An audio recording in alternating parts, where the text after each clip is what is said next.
It's 4 o'clock in Los Angeles. It's 6 o'clock in Chicago. And it's 7 p.m. here in Philadelphia. Hello, everybody. I'm Mad Dog the Scipio. This is What's the Buzz, America's Popcast on WTBR Radio 88.7 FM in Philadelphia. Tonight, we start off the show with some sad news from Hollywood. Particularly sad to our guest tonight, Nick Santamaria, who knew this woman and was actually coached by her at the Actors Studio, if I remember. Nick, how will you believe Sally Kirkland will be remembered by the general public? I would say more than likely her nominated performance, her Oscar-nominated performance. And I feel like an idiot right now. We're talking about ageism, and I can't remember the name of the movie. It's but okay. She was a very sweet lady. Would it have been The Haunted? It wasn't The Haunted, was it? And I don't think it was The Haunted. No. Go down the list. Yeah, I got her credits here. The Sting, JFK, probably The Sting. No, wasn't The Sting. It was more recent than that. Oh, wow. Okay. The only one that I remember, her last film was actually Bruce Almighty. Might have been, I don't know, had to have been before that or just slightly after. I just can't remember. And I know it wasn't like a huge movie. Right. You know, but her performance was singled out. And wow. I remember that whole period. She really pushed. She was really it 80 pushed. for Brady? Something like that. What is it? 80 for Brady? No, I don't Probably think that so. one. Yeah, no, I don't think so. Who did she play in Bruce Almighty? That was one of my favorite movies. Oh, I know. Hold on. It was called Anna. That's it. It was called Anna. That was back in 87. Right. 1987. That's I a only new, know that's a that new because movie to me. I just read it on her bio sheet. Let me tell everybody a little bit about Sally Kirkland. She was an American actress. Let me show everybody who she was. Hate to say who she was, but you know what? She had a good run. She had 84 years under her, and that was pretty good. Sally Kirkland was an American actress known for her Oscar-nominated performance in Anna, 1987, for which she won the Golden Globe and Critics' Choice Awards. She had a prolific career in film and television over 6 decades. I want you to think about that. People don't perform for 6 decades anymore. You're lucky if people 5 years from now will remember who the A-listers were. Oh yeah, It's remarkable. Her career included JFK, The Sting, Bruce Almighty. She was a former avant-garde artist and an activist, and Kirkland was also a painter, an acting teacher, which we'll talk to Nick about, and a humanitarian. And her humanitarian work included vehemently, and I mean, and I've seen her in front of Congress do this, vehemently bringing up the cause of AIDS and discrimination amongst AIDS patients for getting medical treatment, and largely because of her work, her and Liza Minnelli, the two of them kind of spearheaded the Human AIDS Foundation. The people who have AIDS, for those of you who are maybe too young to remember, AIDS was, and in some circles still is, a pariah. If people don't want to talk about it, it's a shame, but you have to talk about it. And Liza Minnelli and Sally Kirkland were not afraid to talk about it, not afraid at all to broach the subject. Problem is, once they stopped, so did everybody else, and that's kind of shameful, isn't it, Nick? Yeah, are you kidding? It was the first, it was our first plague, really, before COVID, Sure. And unfortunately, it hit a specific group the hardest. Yeah. And me being in theater, I lost so many friends. You have no idea. I do have a great idea. I lost a lot of people to AIDS, my friend. A lot. Yeah. I remember my career paralleled yours in some regard, although your career was on the stage. Mine was in the clubs, and we basically catered to the same kind of people. Drunks. Homosexuals. Homosexual Or drunk. sometimes, Nick, even drunk homosexuals. Didn't I just say that? It's sort of an echo here. Right? Exactly. Drunk homosexuals. At least he's quoting a good quote. You know? Great minds, I'll tell you, it's great minds. Talk to me about Sally Kirkland. I want to bring you up on the big camera here. Okay. Talk to me about Sally. I don't want. Okay. I don't want to mislead anyone. We weren't best friends. I haven't been in touch with her, but she was my teacher when I matriculated at the Lee Strasberg's Actors Studio in Hollywood, and she was a devout a believer in the method acting, and you know what that is, I'm sure. And I was not. I found out that I adhered more to Spencer Tracy's rule of acting, which was learn your lines and don't walk into the furniture. Absolutely. It's all I needed, you know. Yeah. Tell me what the character's like and I'll fit myself into it. It's just Absolutely. that simple. But she had me pretending to drink a hot cup of tea, and there was nothing there. I was just doing this. And I had to show them how realistically I drank this cup of hot tea. It was the stupidest thing. Anyway, I got one better for you. I did not finish my time there. I quit halfway through, and she was cool with it. She knew. And you were very, very wise to do that. Wait a minute, I'm still talking. What is the deal? Angelo, it's called listening. Okay, it's called conversation. I'm correcting the host. But anyway, she understood, and she also understood that there were different kinds of actors. You know, not everyone adhered to the method. So that was my time with Sally. Very sweet lady, very tall. She had a very big crush on Sam Shepard, the playwright and actor, and brought him in one day, and she was like a teenager. She was like a little girl when he was around. But anyway, she was a very sweet lady, a very good teacher, and I wish her, peace now. There you go. I studied the Stanislavski method, which is far worse than you. God bless you that you did the Lee Strasberg. Sense memory. That's it. Man, please. Well, that's a show we need to do for Cal. That's right, Mr. Actor there in the white clothes. He's trying. He looks like a marshmallow. Right, exactly. The white, is it too much white? No. It's cool. It's your privilege. It's your privilege. It's white privilege. Absolutely. Ooh, that's edgy. That was edgy. Wasn't that edgy? Right. It's so edgy. It's so edgy. I don't have to shave tomorrow. And I'm not afraid to interrupt my guests either. God knows. I hadn't noticed. Angelo, I hadn't noticed. Yes. You'll find that as you come back, and you will come back because they all do. Don't threaten me. That I will continue at some point to interrupt you, and I'll probably do it again tonight. Amelia, I'll tell you the only part I don't like is that you ask me a question, I say the first sentence, and then you stop me. You stop me, and I haven't answered your question yet. And I'll tell you why. And I'll tell you why it happens.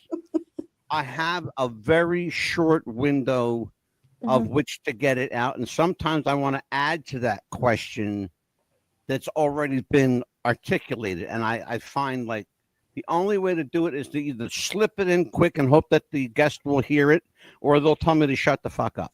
Wow. Sounds like my honeymoon. So tonight, Nick, you and I are going to have, since you and I are the elders in the room today, we're going to have a discussion that brought us together. And it started with something that happened to you personally. You went on a call to do a television project, correct? It was a TV project, and you had costume changes and you had quick set changes and all this kind of. Can you, without giving too much your story, because I want you to tell it, nobody wants to hear me tell it. What I would like you to do is to walk us through that process and how it brought us to you and me tonight here. Okay. Well, I got a call from some friends of mine who were starring in a brand new show, and it was a reality show, unscripted, but it was characters, and I was hired to play all the different characters that played against the leads. Now, in one show, I made 7 different changes. Now, I don't know if you know how difficult that is. Even to make 2 changes is difficult during a 12-hour day. Yeah. And the costumes they chose for me. Oh, let me just preface this. I was 15 years older than anyone on the set, both cast and crew. Yeah. And so the costumes were all sweaters, sweatshirts, you name anything heavy. It was on me. And the lights are just brutal. You know that. And I almost passed out twice. And then at one point I actually tripped over a light stand and almost hit my head again. I had a head injury recently, and that was it. I stood up and I made the decision right then and there. I had to make a very important decision. I had 2 more weeks of work. In fact, I had like 14 more shows to do. And I just said, I can't do it. You're going to have to, luckily they called the guy who I beat out. So the second guy was still available and it was okay. And it wasn't union. So I was able to just walk away, and I had to. It was a very tough decision to make. I was going to ask you, Nick, was it a tough call? Because this is work. Yes. And it's, no actor that I know wants to leave money on the table. Right. Especially when it's good money and you don't have to travel real far to get it. Well, I had to go to Louisville, Kentucky to shoot this. Oh, in relative terms, that's not too terribly far. Yeah. At least you didn't have to fly, from coast to coast, which is a lot. A lot of people do that. Yeah, usually. But the one thing that's important that I think that people need to understand, that you're doing this in the summertime. The weather's hot. Yes. And so we need to caveat what Nick said by telling you the man's working in 90-degree lights, but it's 110 outside. Right. And no air conditioning. And no air. Yeah. Ouch. Yeah. So you have to ask yourself, you have to look at yourself and, at your age, and you have to realize your limitations at this point. Yeah. You don't want to hurt yourself. So absolutely, I made that decision. And it was a very big decision, and I felt I still feel very good about it. Mm-hmm. And here's karma. The money I lost in not doing the last 2 weeks of shooting, when I got home, my head injury was sewn up, by the local hospital here in the emergency room. And it cost quite a lot of money. Before I left to shoot this gig, I very haphazardly filled out a form. In fact, I didn't fill it out. I just signed it and mailed it in. And when I got back, all of my hospital bills were taken away. Wow. So there you go. It all evened out. Just like Jerry Seinfeld says, it all evened. It was a wash.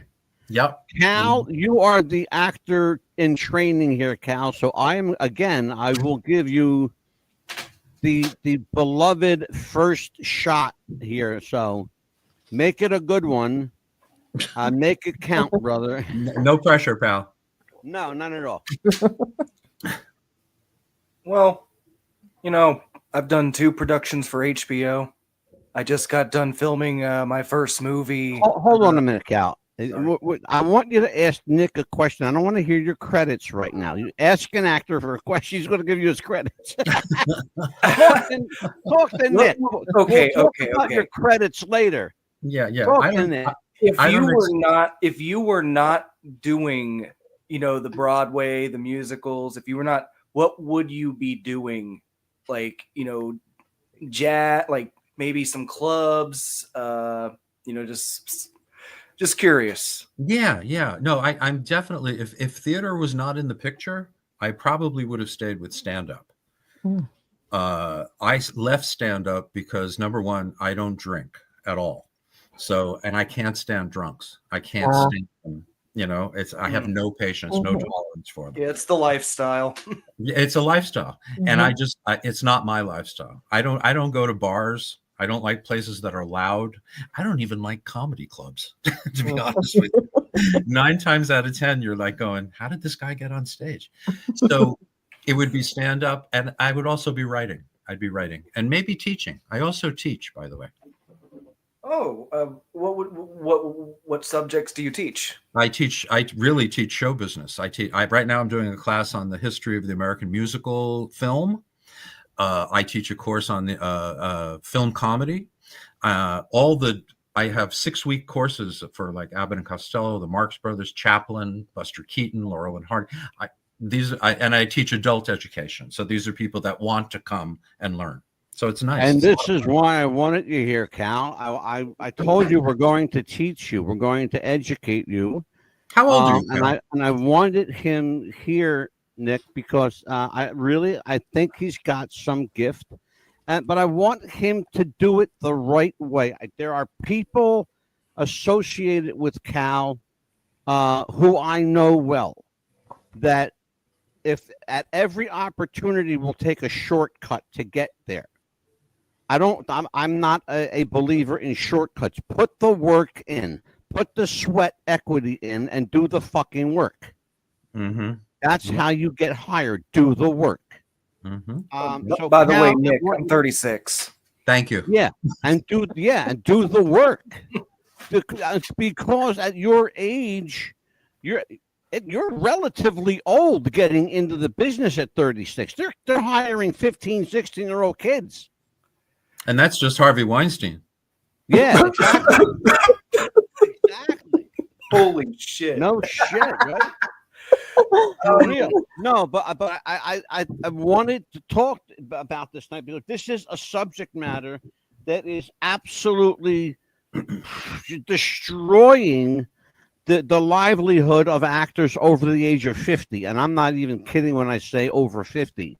Now, when you're over 60, like Nick and I, it gets you have one of two choices. You either say, F it, all of it, and you do what you want to do and do what you feel you have to do to get the work out.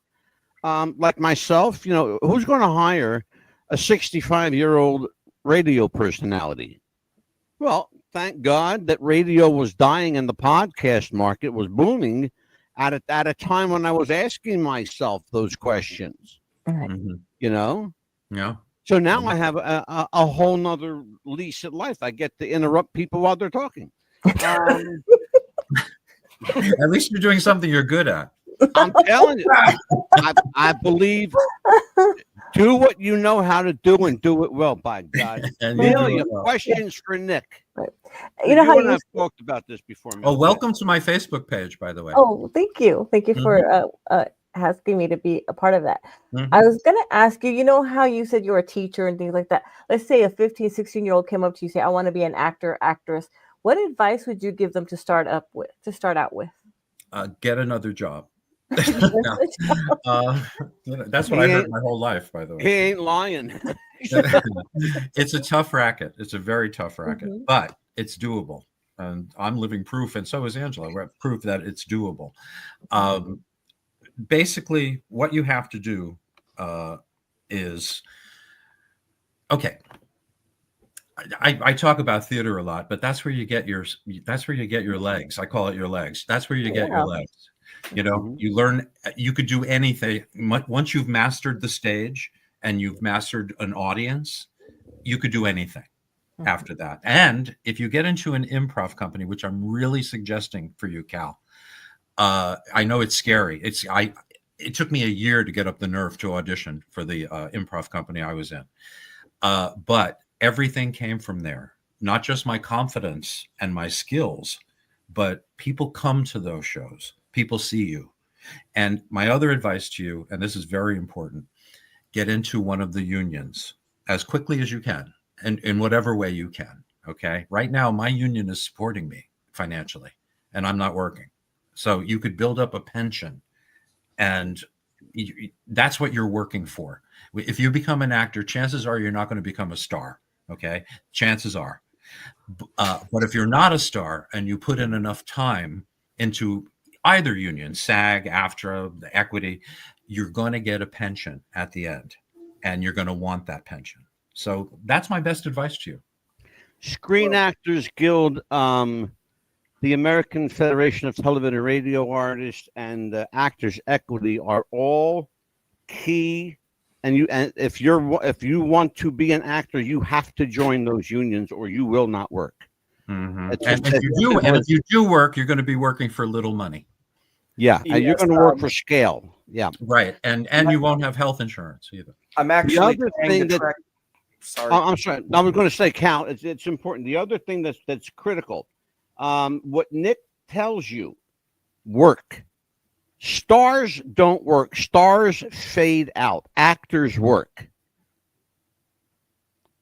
That's why they call them working actors. That's me. I'm a working actor. Yeah, that means you're going to be able to pay your bills every month. You're going to be able to pay your rent. They won't shut your lights off. Right. I know. I can, and we've had Jim Fife. Thank God, Jim is a buddy of mine. Been on the show here talking about, and he named 5 people that were stars. That one of them was sleeping in a Goodwill dumpster in L.A.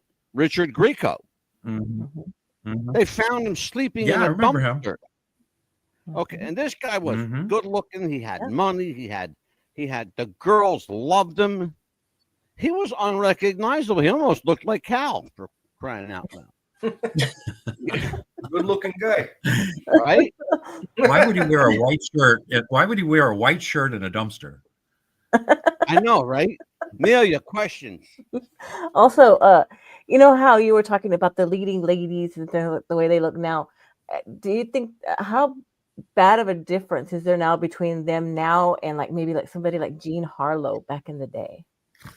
There's a big difference in just the quality of the film itself. And I know now it's not even film, but I'm saying that back then there was a gloss. There was it was almost like fantasy, you know.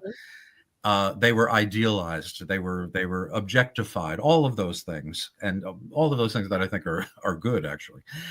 Whereas today it's more realistic. They look more, natural. They're not glowing when they walk into a room, They're not. I think that's the difference, but it also makes them less memorable to me. There's only a few actresses I could from today that I could pinpoint and say, oh yeah, they're so and so. There's a few that I really like and I do go see, but otherwise I really don't know what's going on today. I don't know. I could trip over stars and I wouldn't know who they are. And that's the difference between the days of the 40s and 50s. By the way, and I'm glad I reminded myself. Our audience calls me to task often. I was remiss in playing the Biffle and Schuster clip last night, but I have to do that tonight. Oh yeah. Otherwise, I got 407. I'm not even kidding. Amelia, you know how much he gets quite a bit of emails. To a fault, I'm honest about this show, and I will tell you, 417 people said, "Where the f is the Biffle and Schuster?" Yeah, you said you were going to here show you it. go, Where is folks. it? Here's Biffle and Schuster. Doing, Benny? Oh, I'm writing to a correspondence school. They're teaching me how to write. Good luck on that. Hey, look. Ooh. Hiya, folks. B-I-F-F-Biffle, Biffle. S-H-O-O-Ooster, Schuster. Biffle and Schuster. Need we say more? What? You say you're ready for action, adventure, excitement, comedy, romance? Wait a minute. Huh? Is that my wife? No. It's the vast American movie-going public. How'd they all get in the phone booth? I don't know, but guess what they're ready for? What? The next Biffle and Schuster picture. I love those guys. Me too. And guess what? They're coming to this very theater soon. It's a frame up, it's a crime. Better watch it or you're doing time. What we mean to say is, hey, it's a frame up. Are you sure I'll be leaving the store in competent hands? You bet. We're both incompetent. It's a setup, it's a scam. Better take it off the lamb and scram. What we mean to say is, hey, it's a frame up. Yes, I was looking for something in a painting. Wouldn't you rather have something in a frame? You can change the key on me. You can even change the station. It's as clear can be. It's a very squarey situation. Oh, don't worry. It's very simple. There are two kinds of paintings, oil and water. Oil and water? You mean like salad dressing? Oh, no. Yeah, Thousand Island. An island's got to be surrounded by water. Will you stop? Suppose they find oil on that island. Forget about the islands. We're not talking about an island. We're talking about a medium. A medium? You mean she could tell my future? It's a frame up, like we said. Pay attention or you lose your head. What we mean to say is, hey. You beslubbering, swag-bellied mothworm! Don't be vulgar. It's an F-R-A-M-E. H-I-F-E-N-U-P. Let me ask you a question. Would you eat yesterday's soup? Good. Then come back tomorrow. It's an ornate mahogany, rectangular, double matted frame up. Get your tickets early. Oh, yeah. I love those guys. Yay. I love those guys too. They're great. That was us singing. I wanted to ask you a technical question about this Biffle and Schuster clip. How did you guys get the sound to sound like a 40s, 1950s film? You know what I'm talking about. There's a particular type of sound. That kind of hit. It's like it's a kind of muffled hissy. sound, but not muffled at the same time. Exactly. Yeah. Good, Cal. That's Yeah. Our genius of an editor, and I can't recall his name, but he worked with Michael Schlesinger, the producer, director, writer, and you could do anything with the computer now. He not only adjusted the picture to make it look like that, even to the point where you saw the little circle in the corner when the reel change happens. You know, you see that in the old movies. Oh, yeah. This guy actually made everything look completely and sound completely accurate. So I give him all the credit. Leon in our chat says Cal looks like he should be a body double for Johnny Depp. A body double or a face double? Because Johnny's, I think, is built a little better than Cal. I don't see any resemblance. He doesn't have the hat. It's the hat. It's that. I spoke to a representative of SAG today. Oh. These are some stats they gave me. Starting in your 20s for women in their 20s upon first entering SAG receive the highest percentage of leading roles, experienced or not. There's nothing like saggy women, I always say. Exactly. But here's the thing, though. This number drops significantly past the age of 30. So there's a real short window for you to make your money and get out if you're a woman. The other thing is that woman's career path is often determined by from a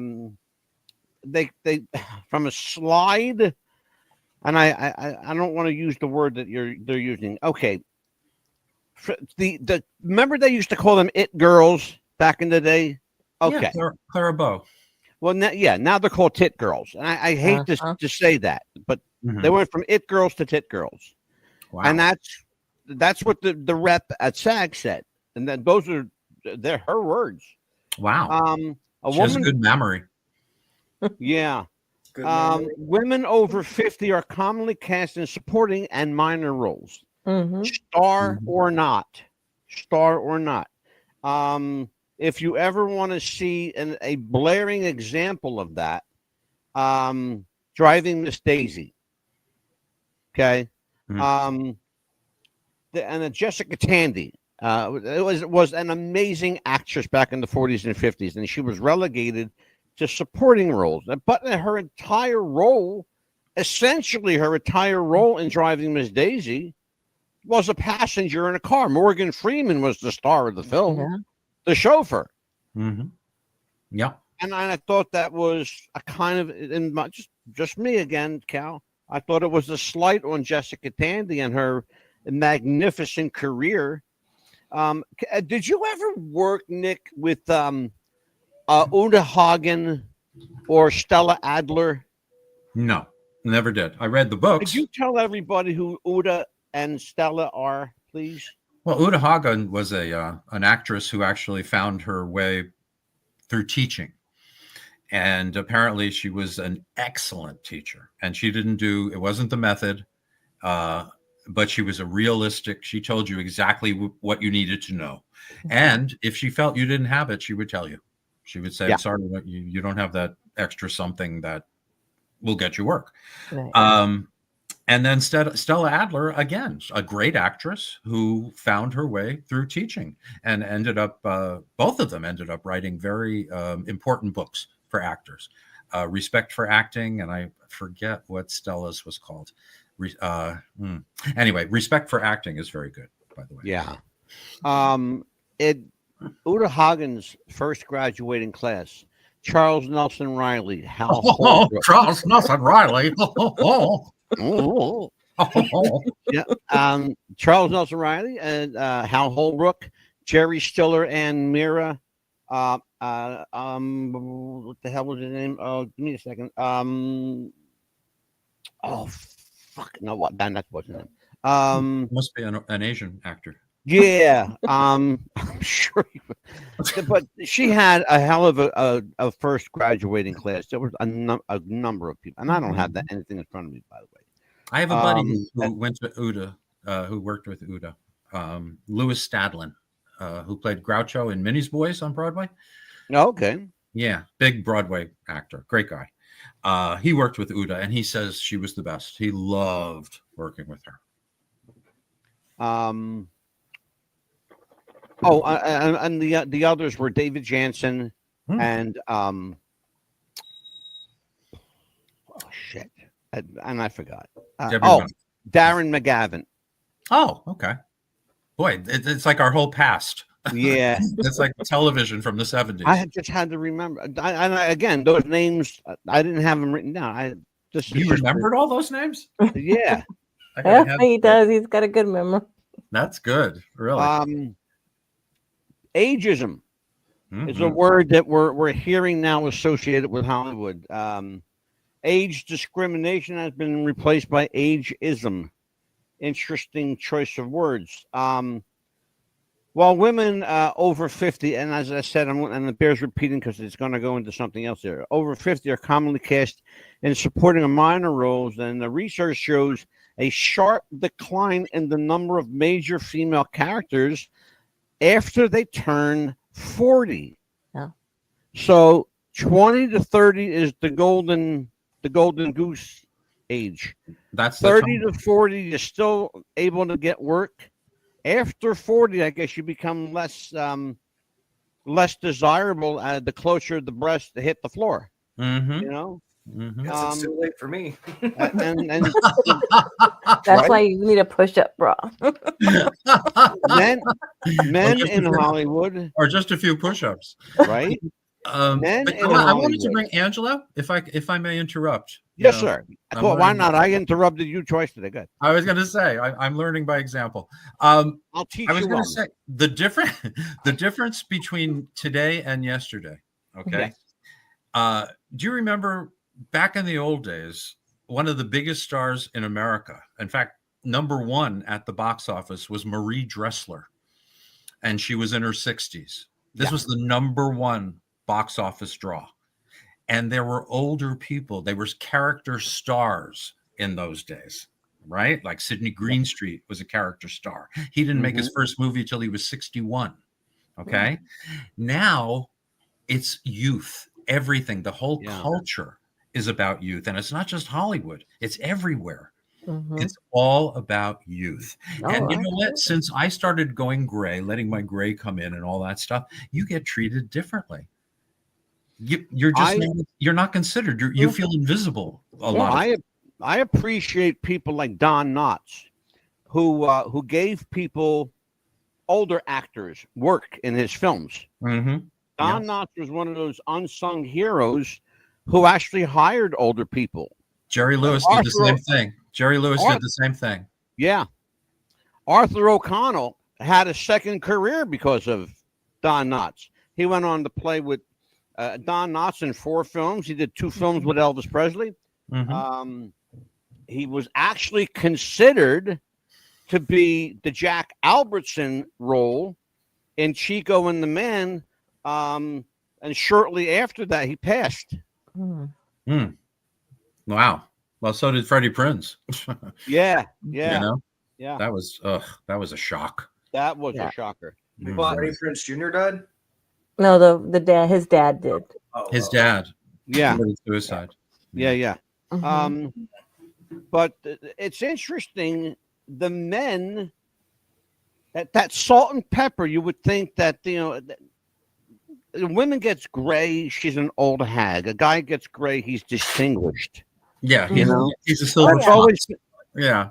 Well, right now you look very distinguished, Nick. Well, thank you. That means I look very gray. Thank you. And that's why I shaved my Amelia. Mhm. When I had my beard, did I look like Santa or what? Oh For yeah, real? he had great. I was everywhere, brother. That's Yeah. why I keep it shaven now. I know. One day I looked and I was like, No. "Wait a minute, who are you?" I didn't recognize him. But it's interesting that men in Hollywood appear to have a significantly longer career.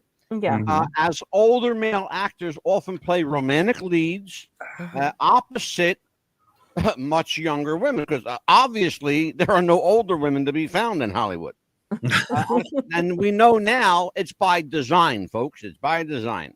Career slowdown for directors. They are not immune.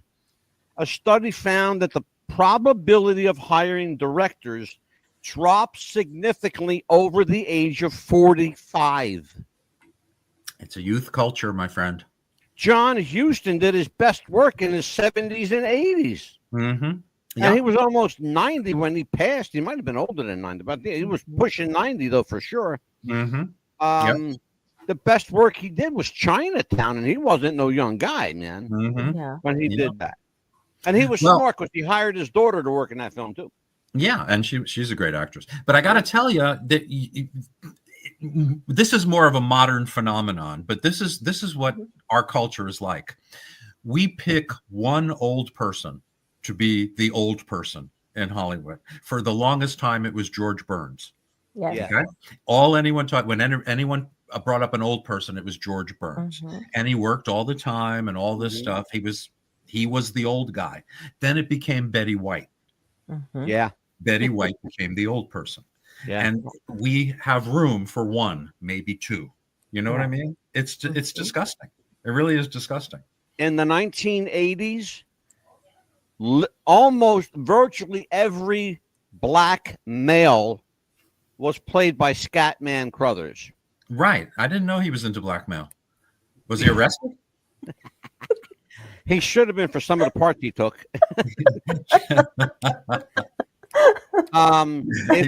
Scenes. If they were looking for a black guy, particularly an older black guy, it was Scatman Crothers, and you guys are too young to remember, but there was a woman that did a lot of work back in the 70s and 80s, and she's with the Lord now. Her name was Moms Mabley. She was a black woman who did essentially stand-up, but she really didn't do stand-up. She told stories about her family. Well, that was her stand-up. That was her stand-up. That was hilarious. She used to scare me when I was little because I didn't know what she was. I didn't know if she was male, female, human.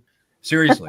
Yeah, no. Like this. Yeah, boy, like this. You see, my husband used to blah, blah, blah. And I had no idea what she was talking about, and she scared me. Because she didn't have a tooth in her head, Nick. True. That's true. She didn't have a single tooth in her head. She was the Gabby Hayes of comedy. Stereotyping. It used to be African Americans were stereotyped. Now, the interesting thing is that African Americans are actually getting more work per diem, more work per capita than white actors of the same age range. But here are some statistics. Still, even now in 2025, homosexuals are underrepresented and many times misrepresented in their casting in film.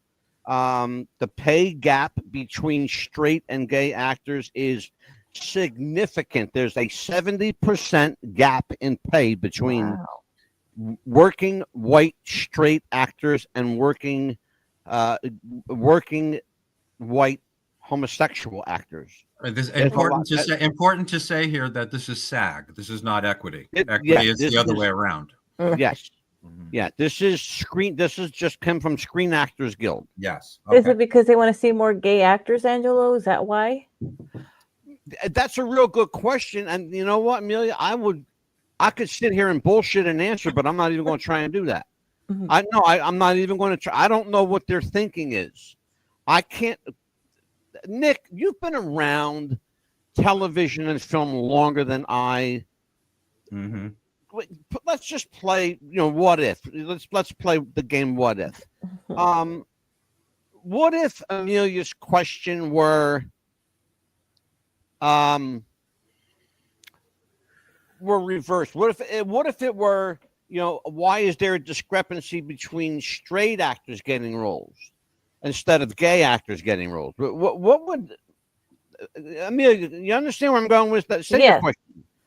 Yeah, like, why would more straight actors get roles than gay actors?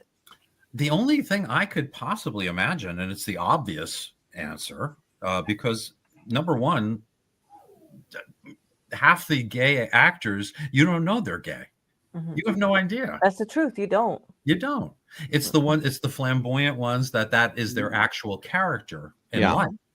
Those are the ones you recognize as being, and I wouldn't hire that person as a leading man, And interestingly enough, that's exactly the reason they're not being hired. Mhm. They'll hire a straight actor to play a gay role rather than hire a gay actor who may be very, very good for that role, but his real personality is over the top. I know we got a guy, a dear friend of our show, Jeffrey Mark. Mm-hmm.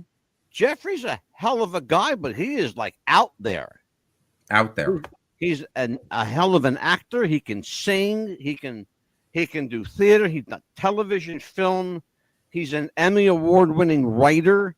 The guy's an amazing talent, but he's one of those guys where he literally on this show, Amelia, tell me if I'm lying, texted me a note and said, "You can shut up now. The show's mine." Yes, he Like did. he He showed me literally said that.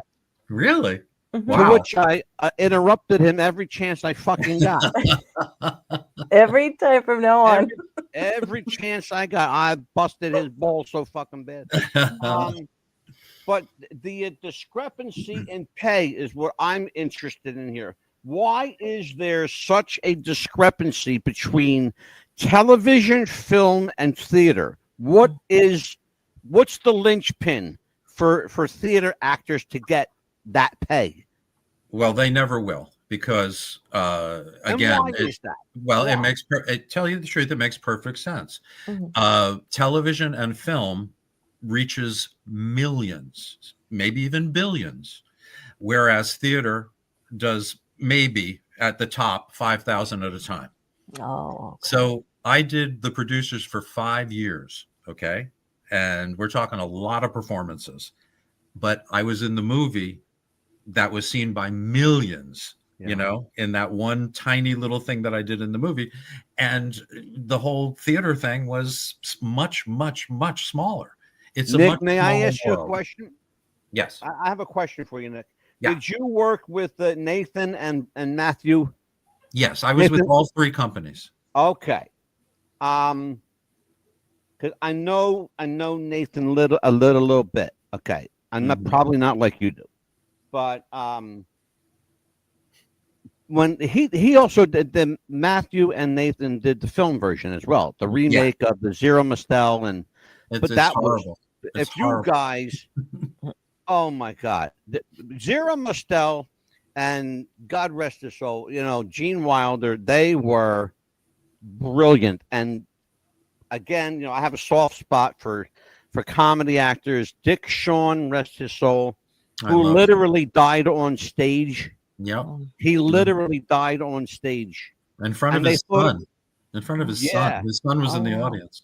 His son was in the audience, and they thought it was part of the show, and they were laughing until there was no more laughter. Yeah. He was such a great actor. You have to see that version of the producers, and then watch the Nathan Lane, Matthew Broderick producers. In fact, watch the Zero Mostel one and don't watch the Nathan Lane. Right? Yeah, I think it's awful. it is. It's horrible. It really is. Horrible. You know, and Mel looked like, when we were shooting, Susan Stroman was the director. She never directed a film before, and it was obvious.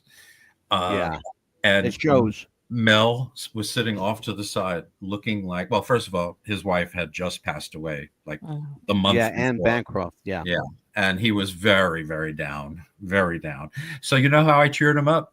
I showed him a picture of me and the Ritz brothers. And he loves the Ritz brothers. Oh my God! Yeah, that was nice. It was a That's nice. That's one guy that I have a wish list.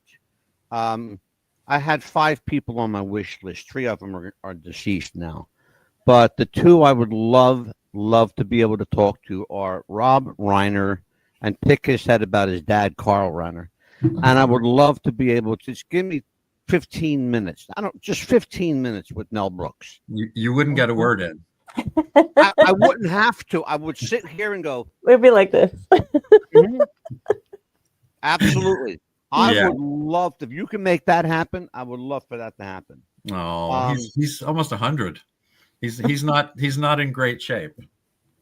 Yeah, I'll tell you what. Speaking of, look at the God rest his soul. Now he passed away, but 102, 103. Norman Lear.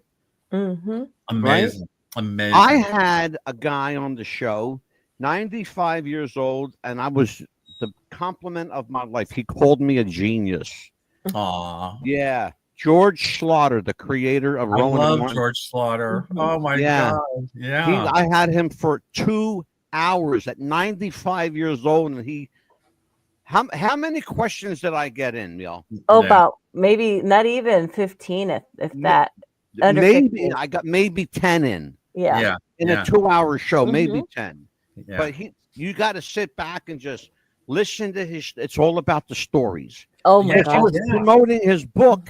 He's telling the stories in the book. He wants you to buy the book, but he's giving it all away. But he's giving it all away because he can afford to. Yeah, well, my God, what a history with him. Oh, you know my God, I mean? Please. Just laughing alone. I mean, that changed. Yes, yeah, that was his baby. He was the producer. Listen to this one, you guys. He was the producer of the Judy Garland show. Yeah. Okay. He produced one of them. He produced and directed Judy's show in 1964. Was it 64, Nick, or 65? 64. 64. So I was right. Okay, good. Because I'd hate to be wrong on top of being loud in front of you, Nick. Yeah. You want me to turn my back? No. It's going to be one of these. It's that kind of show now. It's almost 8 o'clock, and all now. we did was laugh most of the night. I love it. I know, right? The kind of shows we love. Let me just finish up with the age thing, because we were going to have a serious discussion on age, but you know what? You can't. Not with Nick Santa Maria. That's a lot. But anyway, if you guys are interested in, I'll send you a copy of what I got from SAG. Ask me, I'll email it to you. No problem there. There you go. Anyway, so that's all done. I do have Nick Santa Maria's biography in front of me. Oh my God. It is. I didn't do it. I promise. I thought she was 18. By those people who keep the records, it is estimated that you have been in no less than 40 Broadway productions. Is that about right? Wow. I've been in 2. Okay. Okay. We know that the sheets are bullshit. Okay. Yeah. It's AI. By the way, folks, don't ever do anything AI, because AI will lie to you. Yeah. They do. They said, yeah. I correct them. After Nick Santa Maria, a veteran of the stage, has been in no less than 40 Broadway productions in his career. Mm-hmm. He has spent time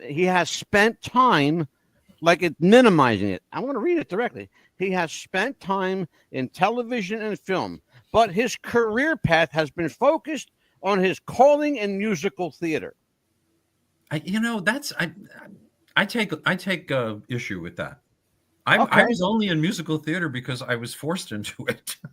I told you the story last night. I didn't even audition for it. I wasn't even thinking about it. So funny thing happened on the way. Yeah. Anyway, go ahead. No, please. No, I don't want to talk. God forbid. Oh no, go please. I hear the rest of it. I have to hear the rest of it now. I forgot what I was talking about. Don't worry about it. No. Anyway, it's funny. I can sing. I'm fairly graceful on a stage, but I've done straight comedy. I've done 4 Neil Simon plays. I've done straight roles. I've done comedies, without music.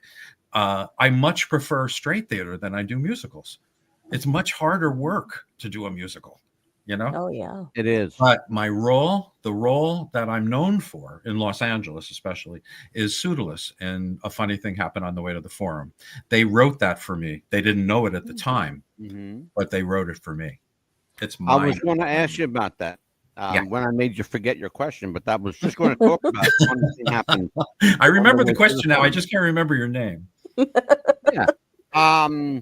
You originated the Genie. Yes. Which is that's a coup. It was one of the biggest jobs I ever had. And again, I would love to have been able to play it. They wouldn't. Disney would not give us a playwright on it. So anyway, we have to talk a little bit about. Okay, here we go. Here it is. Hot damn! I found. We got to talk a little bit about some of this. God of Carnage, 2011. You played Alan Raleigh. Talk to me about that. That was a big hit on Broadway. Big dramatic hit. They made it into a movie. Not a very good movie. But it's the story of parents getting together to talk about their children who were fighting at school. And as the play progresses, the parents become more immature than the children. And it gets very, very difficult. Let's put it that way. I played Roscoe in Singing in the Rain. Yeah, I did that at the Music Circus. And, I love the film. There's musical. Man, I love the musicals. I love Donald O'Connor and Debbie Reynolds and Gene Kelly. God rest them all. But you know what? That kind of stuff. I miss that. I'm going to get melancholy. I miss that stuff. I really do. Gene Kelly called me once. What did he want? Did he want my number? Borrow money, I have to tell him. You know how they get. Yeah, that happened once with me with a wrestler named Mr. Fuji. But yeah. Did you mount him? No, but Mr. Fuji had been mounted. That's where they got Mount Fuji. And yes, they sure did. You know who I'm talking about. This show's going to be one for the books. The Odd Couple. You played Oscar. Oscar. One of my favorite plays and one of my favorite roles. Oh yeah, it's just hard not to do. It's just hard not to do Walter Matthau. Wow, because I could see you as Felix. I really could. I could do either one, but I'm a better Oscar. Wow. And of course, you got this thing about following Zero Mostel. Funny thing happened. Okay, let me explain something to you. Max Bialystock. Go ahead, talk to me. Zero Mostel and people like Nathan Lane, Zero Mostel, myself, we do something I call big comedy. It's not. There's nothing subtle about it. It's laid in your lap, and it's something that not a lot of people can do anymore. So when I lived in Los Angeles, when a part would come up, where you needed someone larger than life, they always came to me. Yeah. So that's why Pseudolus is my baby, because they allow me to ad lib all through the show. And the genie for Disney was the same thing. I was the only Disney performer allowed to ad lib. So that was quite something. It's very clear that your ability to improvise and ad lib is sharp. Your wit is sharp. And it is, and I mean this from my heart, it is an art form to be able to improvise on that level in front of live people. Where there's no take, cut. You get one shot, that's it. And if you mess up, 2,600 people in that theater are going to see your mess up. Oh, absolutely, absolutely. You know? Now you're reading the Abbott and Costello book that I am. I've written, and do you know how they worked? They didn't even read the script. No, I knew that. The director would tell them what the scene was about, where they would had to get bullet begin and points, where they right? had to end, and then they would come up with it. And the poor actors they were working with were waiting for their cues that never came. Oh no!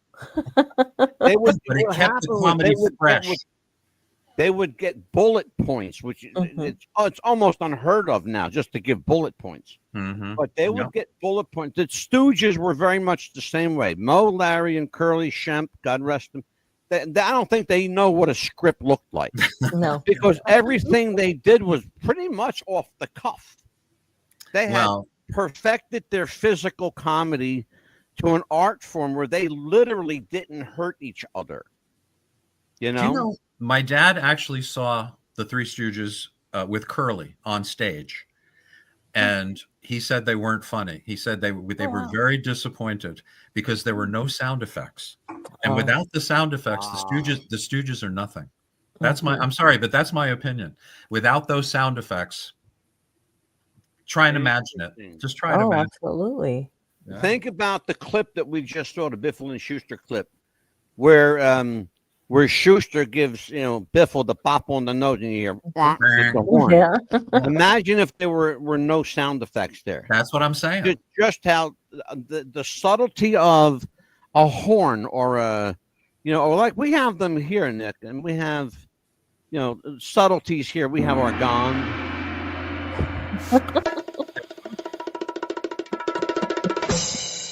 Wow. We have the heartbeat and Mongo Santa Maria. Right? Thank you, everyone. Thank you. Ooh. I don't remember eating that. And after this show, here's what's going to happen. The 10-bell salute for this fucking show tonight. Oh, man. You ready? I'll tell you, Nick, promote away. Promote anything you want. What do you got coming up? Let people know about it. We got 4 minutes left on this, baby. And, oh, my God. That is in the books. We are on, what is it, Monday? No, Friday. We're recording episode 40 of my podcast, Abbott and Costello Meet the Podcast. We're going to be talking about the television shows. So that's coming up. I also that's all that's coming up, really. You forgot. I'm a caregiver for my 94-year-old mother now. Well, if I ever have the chance to come on your show, you can interrupt me all you want, my friend. Please do, please. If I get 2 words in, I'm a happy camper. I just want to be on the same show with Nick Santamaria and his partner. Anyway, Nick, you are I apologize. Sometimes I get overzealous and I have to get everything out because I do have like a memory about like this. Okay? Amelia, am I lying? No, I do it. Yeah. Sometimes I remember to shut up, but I forgive you. I do, honestly. Thank you. Because honestly, I have a thing about conversation. I'm very, very meticulous about it. In fact, I have a phone phobia. I don't like to talk on the phone because people are always talking over. You can't see them, so you're talking over, and it drives me crazy. So that's why I had to say something. Please forgive me. No, you're 1,000% in the right. Please, it's all good. Cal, what do you got coming up? Anything? I mean, no, nothing coming up yet. Oh, yes, you do, my friend. You got something coming up. Well, this week I know me and Amelia have the show on dementia. Well, that's coming up. Hello. Yeah. Good of you to mention that. Yeah, we're doing a show. Amelia and Cal, Big Cal, are going to do a show on dementia, causes, effects, and possible cure. But Cal, the other thing you have coming up is You have Nick Santamaria's website to go to. Mm-hmm. He's got stuff that's going to teach you acting, my friend. Acting. That's what you want. Oh. Are you Right? studying anywhere, Cal? Am I what? Are you studying anywhere? No, I just got really lucky, and I've done two I've done 2 shows for HBO when I just filmed a movie. Like, I'm just one of those that got my foot in the doors, and I'm just a little more lucky than most. Okay, that's great. That's Like, great. no Well, agent, what nothing. he's not telling you is he just has walk-ons. That's all. No, it's okay. I mean, when I was starting out, I was very lucky. I was in He's the I guy was that doing, you go, "Whoop," and then I he's was gone. doing extra work. I'm still talking. Yeah. I was doing extra work for a movie called 6 Weeks with Dudley Moore and Mary Tyler Moore. Yeah. And I was standing with the crowd, and we were freezing at LAX at the airport. And the assistant director comes by and says, "You and you," and it was one of them was me. Huh. Well, I got to do a scene with Dudley Moore and Mary Tyler Moore. Awesome. You talk about lucky. That was my first movie job, you know? So it didn't lead to anything because it was basically just kind of beefed up extra work, but it was exciting. It wasn't exciting to do your work, Cal? I mean, it definitely was, and I got to work with John Goodman, Walton Goggins, Danny McBride, Michael Rooker, Sean Nice. William Scott, and I actually got my first speaking role in the movie I was just in. Mhm. Congratulations. I got to play a guy that's in an insane asylum. Perfect. and he thinks he's Johnny Depp. Did you wear that? Huh? Did you There wear you go. that? No. Typecasting. Perfect. Yeah, I had my robe on, black shirt, blue jeans, hat, black hat. But Mhm. Some 'cause I got, people just get lucky, Nick. They fall into shit and they come out smelling like a rose. Yeah. Mm-hmm. It's No. true. hey, my first movie was with Daniel Roebuck and Dwayne Whitaker from Pulp Fiction. So Did you see Danny Roebuck in the thing they showed, the Biffle and Schuster thing? He was the no, guy- I have not. He was the guy selling the hot dogs. Yeah. Oh yeah. Do you That want was yesterday's Roebuck? soup? Did Yeah. you want yesterday's soup? That's Danny. It went right past you. Yeah, Oh, Danny's a buddy of mine. And did you notice Robert Picardo from Star Trek? He was the guy, "You'd be slubbering mothworm." Oh, That's Bob Picardo. He played the doctor. And I should have realized that.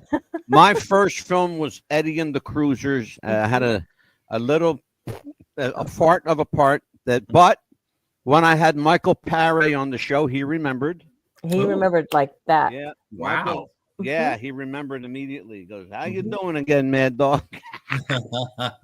Love it. Hey, how you doing? Listen, Nick, thank you so much. This is one for the books. These 2 nights have been remarkable.